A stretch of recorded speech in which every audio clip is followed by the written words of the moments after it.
नमस्कार, मी अश्विनी डिके। आज आपण अश्विनी स्वादिष्ट किचन मध्ये जिलबी कशी करायची ते बघणार आहोत। आपल्याकडे बरीच पक्वान्न आपण करतो, म्हणजे श्रीखंड आहे, बासुंदी, वेगवेगळ्या प्रकारच्या खिरी, वेगवेगळ्या प्रकारचे लाडू, अनेक पक्वान्न आपण करतो। त्यामध्ये पटकन होणार आणि अगदी स्वस्तात कमी खर्चामध्ये होणार पक्वान्न म्हणजे जिलबी। जिलबी सहसा आपण घरी करायच्या भानगडीत पडत नाही, पटकन बाजारातून आणतो। पण खरं सांगू का, अगदी जिलबी करायला सोपी आहे आणि घरी केली ना की भरपूर प्रमाणात आपल्याला ती करता येते। आज आपण जे जिलबी करणार आहोत ती एकदा कृती पाहिलीत की नक्कीच तुम्हालाही वाटेल आपणही घरी जिलबी करावी। पटकन साहित्य बघून घ्या, लगेचच कृती करूया। आज आपण जिलबी करतोय, त्यासाठी इथे मी मैदा 1 कप घेतलाय। वजनी बघितलं तर 200 ग्रॅम हा मैदा आहे। त्यासाठी इथे 1.5 कप साखर घेतली आहे, वजनी अंदाजे 350 ग्रॅम। 1 टेबलस्पून एवढं कॉर्नफ्लॉवर घेतलेलं आहे। 2 टेबलस्पून एवढं दही घेतलेलं आहे। दही अगदी ताजं नको, थोडंसं आंबट असलं तर जास्त चांगलं। थोडीशी चिमूट नाही म्हणता येणार, पाव टीस्पून मीठ घेतलेलं आहे। पाव टीस्पून खायचा सोडा। पाकात घालण्यासाठी इथे आपण पाव टीस्पून वेलदोड्याची पूड घेतलेली आहे। 1 टीस्पून एवढा लिंबाचा रस, केशराच्या 10 काड्या घेतल्यात आणि जिलबी झाल्यानंतर जिलबीवर गार्निशिंग करण्यासाठी बदामाचे आणि पिस्त्याचे काप घेतलेत। एवढ्याच साहित्यामध्ये आजचं आपलं हे पक्वान्न मस्त रसरशीत अशी जिलबी तयार होणार आहे। आपण जिलबीचं बॅटर पहिल्यांदा करून घेऊया। मैदा घेते बाउलमध्ये,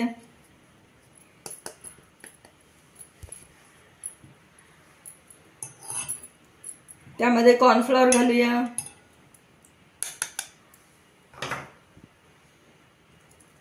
सोडा, आपला बेकिंग सोडा असतो तो घातलेला आहे, थोडंसं मीठ, दही। आता हे सगळं मिक्स करूया आणि अंदाजे आपला 1 कप मैदा होता तर त्याला आपल्याला साधारण पाऊण कप एवढं पाणी लागेल, पण एकदम घालायचं नाही कारण मैद्यामध्ये गुठळ्या होतात। आधी हे जरा मिक्स करून घेऊया।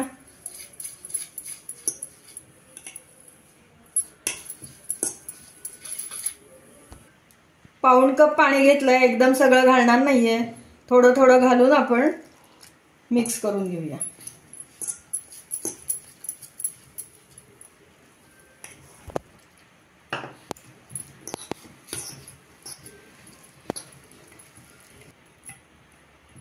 थोडं पाणी जास्त लागतंय ते मी घेतलंय, जसं लागेल आपल्याला तसं आपण पाणी वाढवायचं।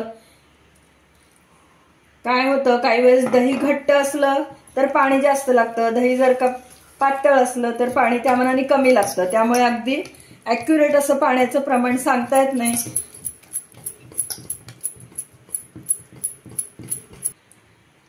खाण्याचा केशरी रंग, फूड कलर, तो अगदी 2 थेंबच आपण यामध्ये घालूया पिठात भिजवताना। ऑप्शनल आहे, नसला घालायचा तरी चालेल। पिठाची कन्सिस्टन्सी बघा,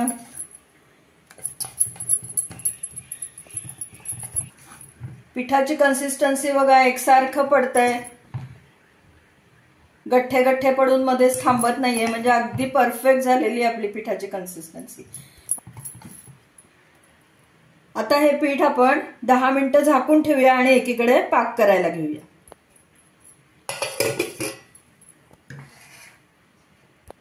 आपण आता पाक करायला ठेवतोय। 1.5 कप साखर घेतली आहे 1 कप मैद्यासाठी। 1.5 कपाच्या अर्ध म्हणजे पाऊण कप एवढं आपण पाणी घेणार आहोत। पाणी जास्त झालं तर तुम्हाला पाक व्हायला वेळ लागेल, बरोबर साखरेच्या अर्ध पाणी घ्यायचं। पाऊण कप पाणी घालते मी कढईमध्ये आणि त्यामध्ये आता आपली ही 1.5 कप साखर घेतलेली आपण घालायची आहे आणि एक तारी पाक, गुलाबजामला पाक करतो तसा आपल्याला पाक करायचा आहे।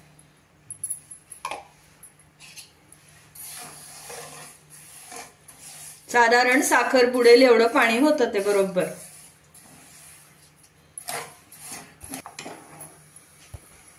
पाकामध्ये पण थोडासा केशरी रंग घालते आहे आपण। केशराच्या काड्याही घालणारच आहोत.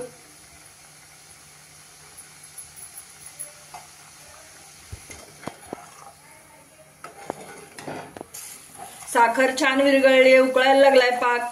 त्यामध्ये आता मी लिंबाचा रसही घालणार आहे, म्हणजे साखरेचे पुन्हा क्रिस्टल बनत नाहीत आणि पाकाला छान थोडीशी आंबट चव येते, त्यामुळे जिलबी पण सुंदर लागते. वेलदोडा पूड घालूया.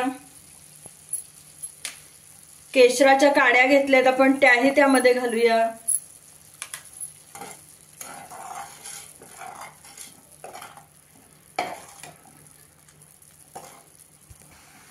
पाकाला उकळी आल्यानंतर, साखर विरघळल्यावर पाकाला उकळी आल्यानंतर आपण 3 ते 4 मिनिटं ते तसंच उकळू दिलंय. मीडियम गॅस ठेवला होता. आता आपण पाकाची कन्सिस्टन्सी बघूया. एक थेंब याच्यावर टाकून बघतेय. आपल्याला अगदी एकतारी एवढी पूर्ण तार यायला नकोय. असं जेव्हा बघतो तेव्हा ती तार चिकटपणा आलाय, तार उचलली जाते, मध्येच तुटती आहे, म्हणजे आपला पाक अगदी परफेक्ट झालेला आहे. आता मी गॅस बंद करते. आपलं पिठाची कन्सिस्टन्सी बघा काय सुंदर झालंय. आता आपण हे पीठ सॉसच्या बाटलीमध्ये, रिकाम्या बाटलीत किंवा जिलबी मेकरमध्ये, काहीही म्हणू शकता, त्यामध्ये भरून घेऊया.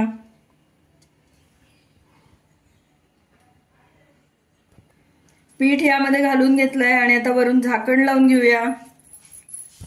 तेल गरम झालंय का बघूया. तेल फार गरम नकोय जास्त.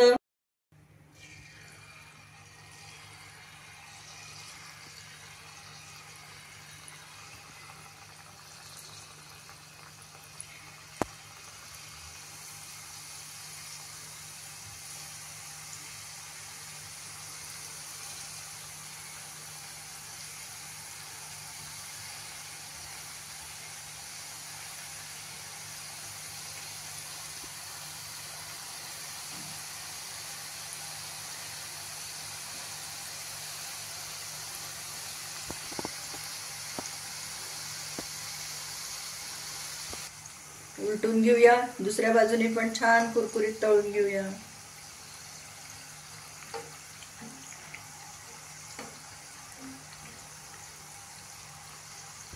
जिलबी छान तळून झाली आहे, कुरकुरीत. आता ती आपण पाकामध्ये घालूया.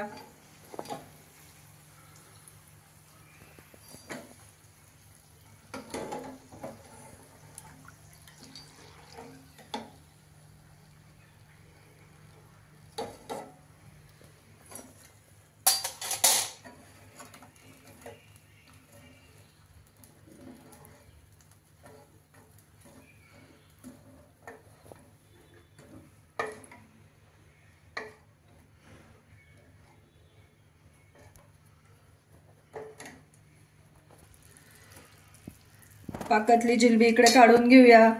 मी तुम्हाला सांगितलंच आहे की अगदी 30 ते 40 सेकंद एवढाच वेळ पाक मुरायला पुरतो आपल्या जिलबीला. मस्त.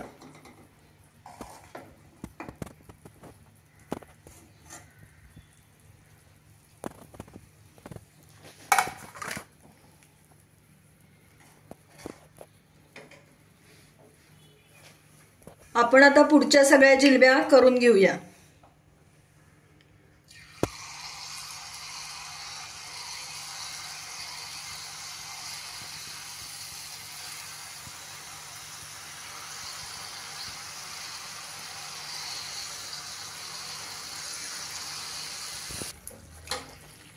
जिलबी छान कुरकुरीत तळून झाली आहे. रंग बघा काय सुंदर आलाय. आता ते पाकामध्ये घालूया. पाकही गरम पाहिजे. अगदी पाक गार झाला तर पाक शिरत नाही आणि फार गरमही नको पाक. पाक फार पक्का झाला तरी सुद्धा पाक शिरत नाही.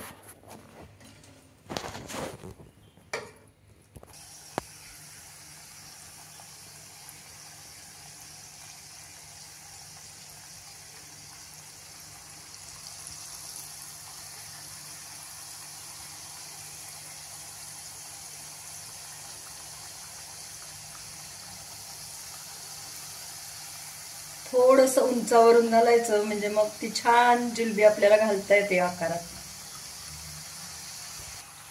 उलटून घेऊया. छान आपली कुरकुरीत मस्त खुसखुशीत अशी जिलबी होणार आहे.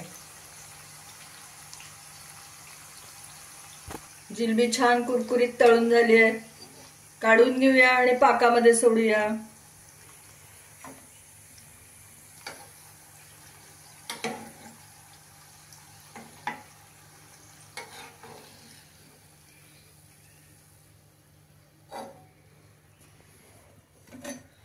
अजून एक गोष्ट मी तुम्हाला सांगायची राहिले मगाशी, जेव्हा आपण तेल तापायला ठेवलं की नाही त्यामध्ये मी 1 टेबलस्पून साजूक तूप घातलं होतं.